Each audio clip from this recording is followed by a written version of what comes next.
जय भारतीय संस्कृति। नमस्कार मित्रों, मैं ज्योति आशीष सोनी सोमवार व्रत कथा लेकर आपके सामने पुनः उपस्थित हुई हूँ। सोमवार व्रत को रखने वाले प्रत्येक स्त्री और पुरुष की सभी मनोकामनाएं शिव जी की कृपा से पूरी होती हैं। यह एक बहुत ही चमत्कारिक व्रत है जिसका वर्णन पुराणों में मिलता है। ओम नमः शिवाय, ओम नमः शिवाय, ओम नमः शिवाय। कथा शुरू करने से पहले वीडियो को लाइक कर दें और चैनल को सब्सक्राइब जरूर करें। सोमवार व्रत कथा एवं विधि। सोमवार का व्रत चैत्र, वैशाख, श्रावण, मार्गशीर्ष, कार्तिक मास में आरंभ किया जाता है। साधारणतया श्रावण मास में सोमवार व्रत आरंभ करना चाहिए। व्रत रखने वाले स्त्री पुरुष को चाहिए कि सोमवार को प्रातःकाल तिल का तेल लगाकर स्नान करें, विधि पूर्वक शिव का पूजन करें और संकल्प करें।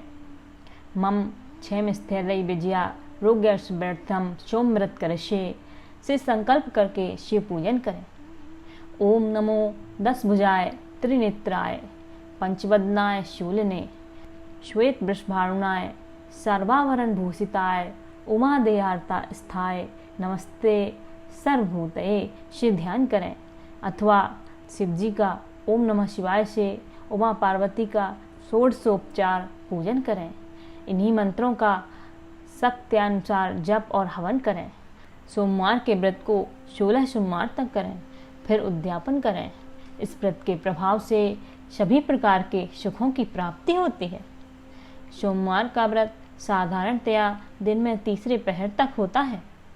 व्रत में फलाहार या पारायण का कोई खास नियम नहीं है, किंतु यह आवश्यक है कि केवल एक ही समय भोजन करना चाहिए।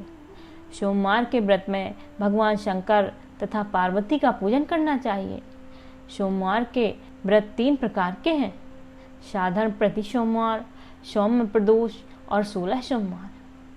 पूजा विधि तीनों की एक ही जैसी है। शिव पूजन के पश्चात कथा सुननी चाहिए। सोमवार, प्रदोष व्रत तथा 16 सोमवार तीनों की कथाएं अलग अलग हैं, जो इस प्रकार हैं। सोमवार व्रत कथा। एक नगर में एक बहुत धनवान साहूकार रहता था। उसके घर में धन की कमी नहीं थी, परंतु वह बहुत दुखी था क्योंकि उसके कोई पुत्र नहीं था। वह इसी चिंता में दिन रात दुखी रहता था। पुत्र की कामना के लिए वह प्रत्येक सोमवार शिव जी का व्रत और पूजन किया करता था तथा सायंकाल मंदिर जाकर शिव जी के सामने दीपक जलाया करता था। उसके इस भक्ति भाव को देखकर एक समय माता पार्वती जी ने शिव जी से कहा, महाराज, यह साहूकार आपका अनन्य भक्त है, सदैव आपका व्रत और पूजन बड़ी श्रद्धा से करता है। आपको इसकी मनोकामनाएं पूर्ण करनी चाहिए। शिव जी ने कहा, हे पार्वती, यह संसार कर्म क्षेत्र है।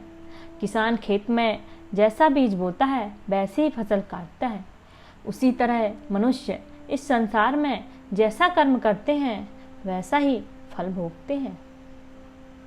माता पार्वती ने अत्यंत आग्रह से कहा, महाराज, जब यह आपका अनन्य भक्त है और इसको किसी प्रकार का दुख है तो उसे आपको अवश्य दूर करना चाहिए। आप तो सदैव अपने भक्तों पर दयालु होते हैं और उनके दुखों को दूर करते हैं। यदि आप ऐसा नहीं करेंगे तो मनुष्य आपका व्रत तथा पूजन क्यों करेंगे? माता पार्वती का ऐसा आग्रह देख शिवजी कहने लगे, हे पार्वती, इसके कोई पुत्र नहीं है। इसी चिंता में यह अति दुखी रहता है। इसके भाग में पुत्र न होने पर भी मैं इसको पुत्र की प्राप्ति का वर देता हूँ, परंतु वह पुत्र केवल 12 वर्ष तक जीवित रहेगा। इसके पश्चात वह मृत्यु को प्राप्त हो जाएगा। इससे अधिक मैं इसके लिए और कुछ नहीं कर सकता। माता पार्वती और भगवान शिव का यह वार्तालाप साहूकार सुन रहा था। इससे उसको ना तो प्रसन्नता हुई और ना ही दुख हुआ। वह पूर्व की तरह शिवजी का व्रत और पूजन करता रहा। कुछ समय बाद साहूकार की स्त्री गर्भवती हुई और 10वें महीने में उसके गर्भ से अति सुंदर पुत्र उत्पन्न हुआ। साहूकार के घर में बहुत खुशियां मनाई गईं, परंतु साहूकार तो यह जानता था कि उसकी आयु केवल 12 वर्ष की है, इसलिए उसने अधिक प्रसन्नता प्रकट नहीं की और ना ही किसी को यह भेद ही बताया। जब वह बालक 11 वर्ष का हो गया तो बालक की माता ने उसके पिता से उसका विवाह करने के लिए कहा। साहूकार ने कहा, अभी मैं इसका विवाह नहीं करूँगा, मैं अपने पुत्र को काशी पढ़ने के लिए भेजूँगा। साहूकार ने बालक के मामा को बुलाकर उसको बहुत सा धन देकर कहा, तुम इस बालक को काशी में पढ़ने के लिए ले जाओ। रास्ते में जिस स्थान पर भी जाओ वहाँ यज्ञ करते, ब्राह्मणों को भोजन कराते तथा दक्षिणा देते हुए जाना। दोनों मामा भांजे यज्ञ करते, ब्राह्मणों को भोजन कराते तथा दक्षिणा देते हुए काशी जी की ओर चल पड़े। रास्ते में एक नगर पड़ा। उस नगर के राजा की कन्या का विवाह था, परंतु जो राजकुमार विवाह कराने के लिए आया था वह एक आंख से काना था।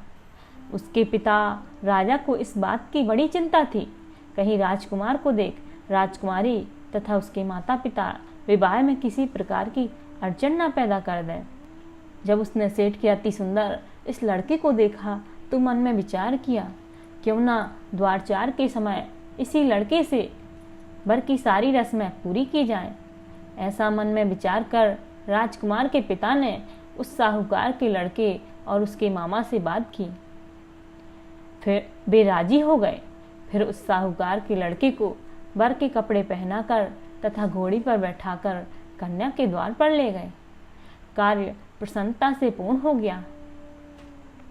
राजकुमार के पिता ने सोचा कि यदि विवाह कार्य भी इसी लड़के से करा लिया जाए तो क्या बुराई है।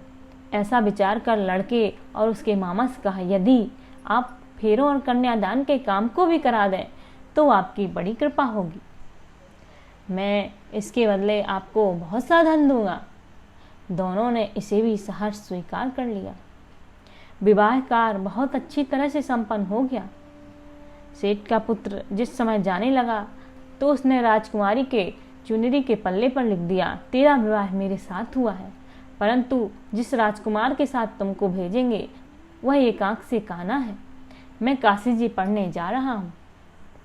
सेठ के लड़के के जाने के पश्चात राजकुमारी ने जब अपनी चुनरी पर ऐसा लिखा हुआ पाया तो उसने काने राजकुमार के साथ जाने से इनकार कर दिया।